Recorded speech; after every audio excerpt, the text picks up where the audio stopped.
আমরা আগে রিমা ব্যানার্জিকে অ্যাওয়ার্ডটা দিয়ে আমরা দিয়ে দেবো বাসুদেব মুখোপাধ্যায় হাত দিয়ে ওনাকে সেন্টারে আনতে বলবো, একটু সবাইকে পেছনে আসতে বলবো। রিমা ব্যানার্জি আমাদের মাঝে এসে উপস্থিত,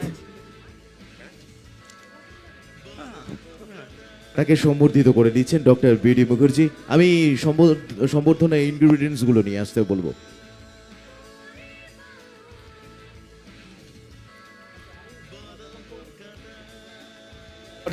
আমরা রেমাকে সম্বর্ধিত করে নেব। আমি সৌমিককে বলবো যে দেবজিৎ স্যারকে বলবো প্লিজ কম দ্য স্টেজ। আমি সবাইকে নিয়ে একটু সম্বর্ধিত করব রেমাকে, রেমা ব্যানার্জিকে আমরা সম্বর্ধিত করে নেব।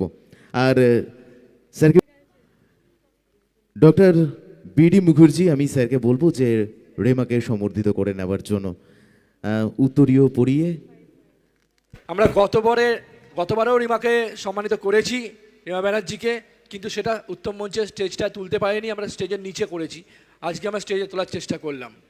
আমরা কাউকে কোনোভাবে কিন্তু আলাদাভাবে তার সম্পর্কে বলতে চাই না। রিমার জন্য একটা জোরে করতালি চাইব। রিমা ব্যানার্জি একজন খুব বিখ্যাত আর্টিস্ট এবং খুব গুণী।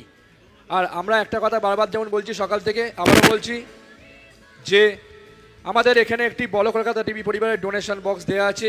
যে যার সামর্থ্য মতো যেরাম পারবেন মুক্ত হস্তে দান করবেন। এই দান আমরা লাইভের মাধ্যমে আপনাদের সঙ্গে শেয়ার করবো।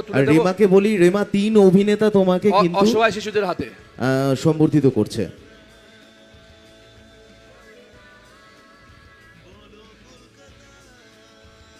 ওকে রেমা, দুটো কথা কেমন লাগছে তোমার? আচ্ছা,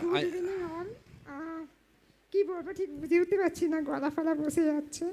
এত সুন্দর একটা মঞ্চ এখানে সুযোগ পেতে পেরেছি, এটাই অনেক।